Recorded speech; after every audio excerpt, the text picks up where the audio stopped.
Okay, welcome back, guys. I have lost count of what episode number we're on. I think, I don't know, 20, could it be 26 or even 27? I actually don't know. I'll have to check. But yeah, welcome to episode 26 or 27 of the Inner Alchemy podcast. Kind of on a roll at the moment. And I don't have notes today. We're just going to wing it. Yeah. Okay. So today we're discussing why smart women ignore red flags. We're kind of on a bit of a content theme arc at the moment, prompted by the Wizard Liz video, because you guys seem to like that one. So yeah, we're just kind of talking about some related themes. Okay.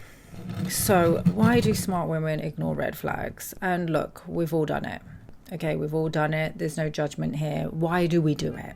Why do we do it? Despite knowing all the information logically in our mind, we know this dude is no good, right? Okay, the dude that you're dealing with, you know he's no good. Okay, I'm not saying that if he's fine, then this isn't about you.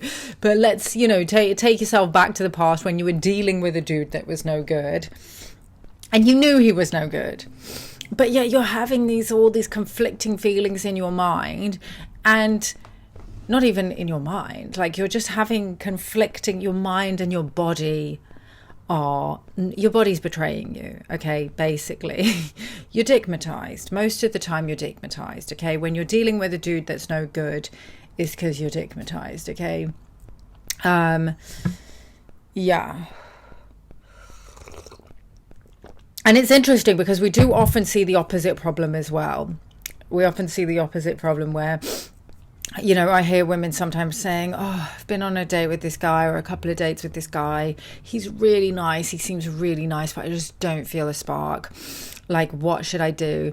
And a lot of the advice will tell her to give him a chance because he's a good guy. And because a lot of the time, and this is actually the same, we're kind of talking on the same subject here, because a lot of the time, the chemistry that you feel for somebody will betray you and make you look past obvious red flags. Okay, whatever those red flags are for you, it can be all kinds of things. It'll be the kind of thing that makes your body kind of feel really uncomfortable. And for some women, this does read as an ick. And when it reads as an ick, that's actually a good sign. Okay, when you're getting the ick from a guy because he's not showing up in a masculine way, he's not being protective, he's lacking direction, he's looking to you like a mother, or he's being leaky sexually, or I don't know what I'm looking for, or he's texting you WYD, all these kinds of things. Okay, just giving you a few examples of what can give you the ick. Okay, those are just a few examples for me, what gives me the ick. The ick is actually like a really good sign. Okay, and sometimes the ick can be what's the word? It can be mixed with not just like a disgust or like a repulsion, but even a fear or rage, because that man is making you feel unsafe. Okay, and that's the wisdom of your body talking to you, and you should trust it. Okay, doesn't necessarily mean that the man is entirely unsuitable. Okay, because we can have completely conflicting feelings. You can have deep love and attachment for a man and still get the ick with him sometimes, because there's areas in which he needs to grow and both of you need to grow together. We can talk specifics about that, but for this topic I want to talk why we ignore red flags. Okay, a lot of the time we're ignoring red flags because we have traumatic imprints in our body that are you're getting hooked to a guy. Okay, you're getting some kind of trauma bond or soul tie to a guy. This can be for various reasons. Okay, if for one example, okay, I'm not saying categorically it's always the case, but one example can be if you become intimate, if you become sexual with a guy too early on, that can cause a soul tie. It can cause basically like an etheric attachment to the person where you start to become a little bit addicted. to that person, because he's now implanted your womb with his consciousness, okay? Even if he doesn't bust in you, so to speak, sorry to be crude, ladies, but even if he doesn't bust in you, even if he pulls out, you obviously use protection, ladies, especially if you don't know this guy, if he's a new guy. In fact, you shouldn't really be having sex with someone you don't know. You should be vetting him. But anyway, look, no judgment here, okay? We're all at different levels. Let me take a break for the coffee. Yeah, I had to have coffee today because I've had like 4 hours sleep. But we're going to do it. We're still going to do it. Okay. Where was I going? What was I saying?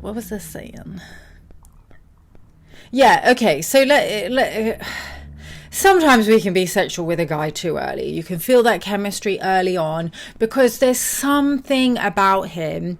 There's some small traits that are mimicking your blueprint, okay? Your organic blueprint. He's basically mimicking your own divine masculine energy. He's mimicking your soulmate. He's got some similar traits, okay? And those traits can be big, like, for example, I dated a guy once who told me, yeah, I'm going to tell some personal stories here, why not? So I dated a guy once, we were talking, and he told me that we'd met once or twice, and then we were just texting, and he told me that he wanted to save the world. And so I was just like, yes.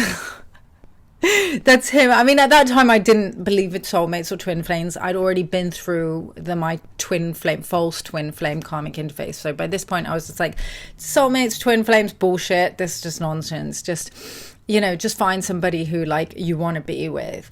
And I was like, yeah, that feels like the type of person that I want to be with. Somebody who's like really here to like, have a big soul mission to like help shift humanity into the next golden age. Love that. Okay. Love that. There's a lot of people who are templated that have a big mission. Okay. And he might have been one of those. He actually was a narcissist, but totally love bombed the shit out of me. Can tell that whole story one day. But yeah, I jumped in feet first. And back then I did not have very good sexual boundaries. I had not begun the process. I had kind of started to research sort of divine unification, and I was on an awakening journey at that time, but I hadn't really sealed up my energetic leaks. I hadn't sealed up my sacral. I hadn't begun the process of transmutation of my sexual energy and the path of sexual purification that you will initiate onto when you truly begin to commence the path of divine unification.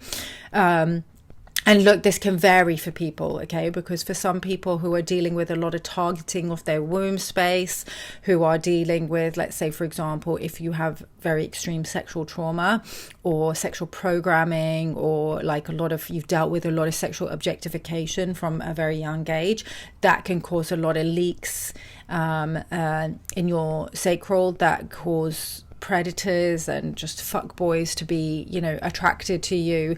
And sometimes if you yourself don't have good boundaries, then you can get yourself into these kind of sexual entanglements and romantic entanglements with these predatory type people. Okay, and this will be in spite of yourself. Okay, this will be in spite of you knowing that this does not serve your highest good. But it's a kind of because of the energetic leak that's happening in the sacral, because of implantations and things like that hook into the light body. It can kind of hook you into that person, and that person basically starts feeding off your energy, and you start feeding off their energy as well. It can cause a very nasty soul entanglement, and can actually mess with your highest timeline, or like in some esoteric spaces they call it destiny swap. I don't want to use that term specifically, because it's not necessarily like you're literally swapping destinies, but they will basically start hooking into your energy, your light. They'll start siphoning your light. They'll start siphoning your codes, your creative codes, your beauty, your essence, what you're here to do, your mission, blueprint and template. And they'll also start interfacing it with their own. So if they're a narcissistic individual, then you'll start to absorb some of that narcissistic imprinting. Okay, because if you've got like people pleaser, templating, or like inverted empath templating, where you just like leak energy and you're like doing too much for people and helping people too much, and you know, always dating potential and trying to help these dudes level up, when you know that's not your soulmate, or maybe you feel like it might be your soulmate, but he's not your soulmate because he's just not, right? Like that will become clear. Then, you know, you can become targeted by narcissistic, self-serving individuals. So you really need to seal up those leaks, okay, and heal your body, okay? How do we heal the body? Okay, we need to tune into the body for a start, okay? That's the crux. That's basically the fundamentals of feminine energy is embodiment, okay? It's you connecting to your body. So breath work, movement, natural dance, like so any kind of somatic healing, okay? Massage, just anything that activates your senses, okay? Like, I've said this so many times before, but I'll say it again. Things like lighting incense, ritual, okay? I was just going to say, like, I'm trying to quit coffee at the moment, but for me, it's really hard for me to quit coffee because it's like, I'm so about ritual, and I know it's not actually very healthy for your body, but it's like an ancient ritual that's been practiced by, you know, people in North Africa and the West Asian region, the MENA region, for centuries. And like, there's just so much.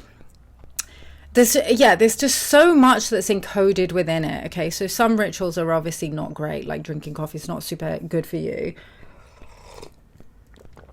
But the rituals are good because they break up your day and they ground you. They ground you in time and they ground you in place, and that helps you to relax into the body. So yeah, breath, movement, dance, massage, obviously sex, but if you haven't healed this, then yeah, you're gonna get into the body too quickly because you're disconnected from the body. But what starts happening when you start coming back into the body, you start to bring more of your consciousness into the body, and your consciousness is your divine masculine.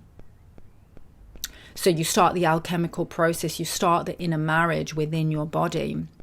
Okay, when you start to bring awareness towards your womb, towards your liver, towards your kidneys, towards your ovaries, towards your feet, towards your legs, towards your hips, towards your pussy, like everything that's happening in your body, you start to tune into it and paying attention to those subtle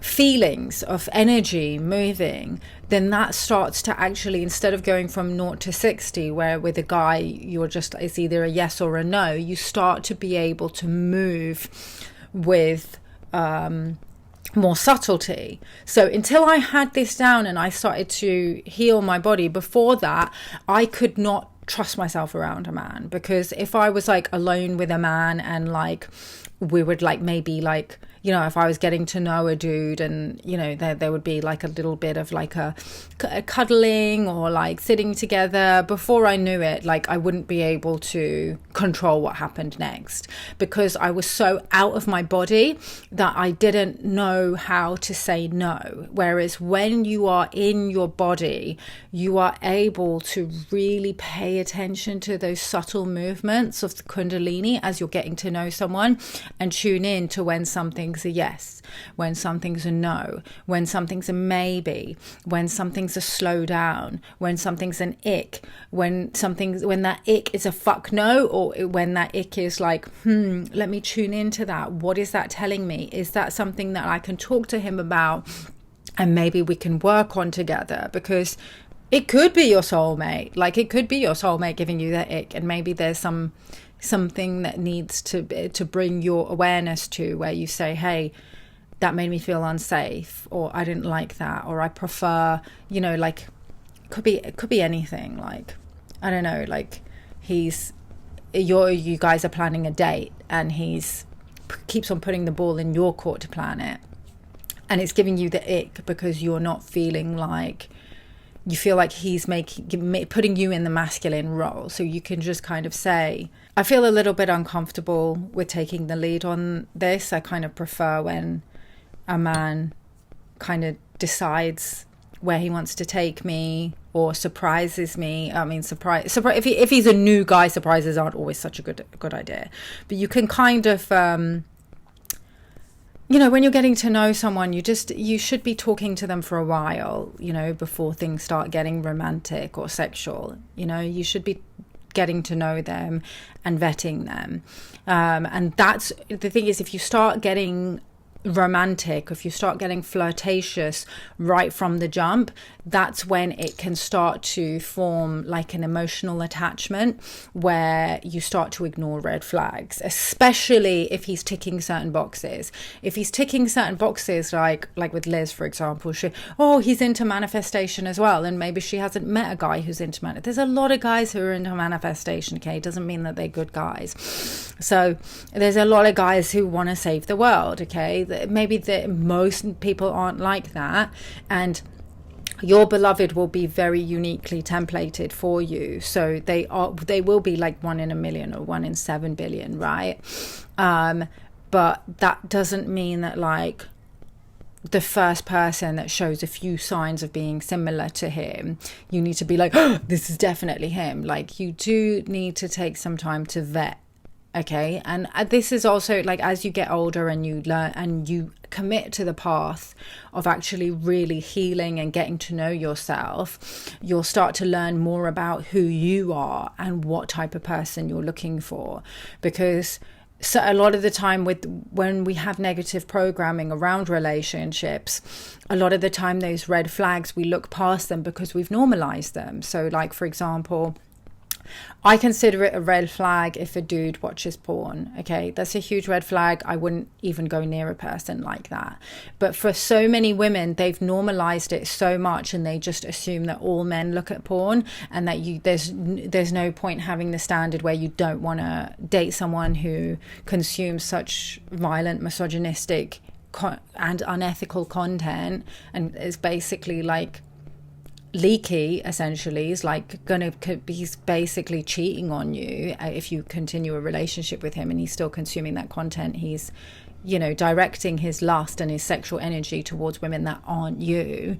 If you've normalized it and you've been gaslit to believe, well, that's just how all men are, then you will look past those red flags. Or like, if a man, like, I don't know, for me it's a red flag if a man wants to split the bill on a date. That's like, I'm sorry, that's like dude bro energy. Like, you're in the friend zone if you're doing that. So that, for me, that's a red flag. But a lot of women, especially in European countries, have normalized that type of behavior. So, red flags are very subjective, and they're also very cultural. Okay, so if you have been brought up in one culture, and cultures are obviously continually evolving and changing as people migrate and culturally exchange with each other. And that's how humans are continuing to evolve and learn more and improve, because we're learning from other cultures that, like, for example, a lot of this conversation in the West around feminism and gender roles and financial sharing has been happening more widely. And a couple of years ago, the Shira Sevens, the Wizard Liz's, the Sprinkle girls were considered very anti-feminist. And they were, like, I listened to a lot of Shira Sevens content, and they did not like feminists, and they talked badly about feminists. But now, because of those that whole pink pill, feminine energy, part of a segment of the internet has expanded so widely, it's obviously now infused with a lot of like fourth wave feminism, and has now become part of feminist discourse. So feminists have now basically started challenging the 50-50 mindset that was very common 5 years ago when Shira Sevens first started kind of becoming, and content creators like her started becoming popular. So obviously culture changes, discourse changes, and what is considered a red flag is also socially constructed. So, you know, 5 years ago, something would have been considered completely normal, but now is considered a red flag. And if you haven't been taught, if you don't have mentors, if you're a young girl that's just coming up in the world and your mum didn't teach you, maybe she herself didn't know, maybe she didn't have the right mentors. And also bear in mind that we are basically breaking generational curses. Okay, we're dealing with a lot of inherited trauma because of global misogyny on the planet and suppression of the divine feminine principle of care. And this is why we're seeing all these wars and all this not just the wars and the genocides, but the land theft, the destruction of the planet, siphoning and over harvesting, over extraction of planetary resources, subjugation of indigenous peoples and extraction of indigenous wisdom, you know, enslavement of animals, you know, over production, over consumption, just greed in general. Is all polarity imbalance. It's all imbalanced reptilian masculine consciousness. Okay, when I say reptilian, I mean the R complex of the brain that basically puts us in a reptilian survival mode. Okay, not talking about shape-shifting reptilians, although we could have that conversation, but that's a conversation for another time. I don't know if those entities are real, as I've said in previous videos. But yeah, I think I don't know. I'm kind of at the point where I think that was just a psyop, but who knows? Okay, I don't fucking know. So yeah, so basically, just to wrap up, I think I'm actually going to leave it there for today, because I'm kind of liking the shorter transmissions and just showing up a little bit more often. Let me know if you guys like that style of transmission. You can put the thumbs up if you like the shorter transmissions. Yeah, so just to wrap up, basically the reason why smart women ignore red flags is because we've been gaslit to accept low bar treatment because of patriarchy, basically patriarchy, or reptilian, left brain dominant reptilian masculine culture that suppressed the feminine principle. That's how I like to describe it, but we can also just call it patriarchy. And yeah, we've just been gaslit to accept low bar treatment. But I'm really, really glad that, you know, these conversations around going 4B and decentering men are happening, because I do think that as women start to remove themselves from unsafe situations and situations where they're not being treated well, we will start to see the male loneliness epidemic will either, you know, men will either remove themselves from the equation because they are not fit to breed, or they will have to do the inner work and eventually level up, and we will be returning the goddess back to this plane. And, you know, I cannot wait. Okay, that's what I'm here for. That's what I've been sent here to do, and that is my purpose here on earth. So yeah, let's keep leveling up those standards, ladies. If you want to book a session with me, the description is in the links below. The links are in the description below. And if you want to join my free, if you want to watch the replay for my free feminine shadow webinar, the link is in the description as well. That's a 3-hour-long webinar that I have done of it's basically teaching you about shadow work, how to do it safely, the difference between Kali, Lilith, Ishtar, and we go deep into a lot of different subjects. And then I do like a full light body clearing and energetic calibration. So if you're new to that kind of thing and you want to check it out and find out what it's all about, click the link in the description and I will see you over there. Peace out. One love, guys. See you in the next video.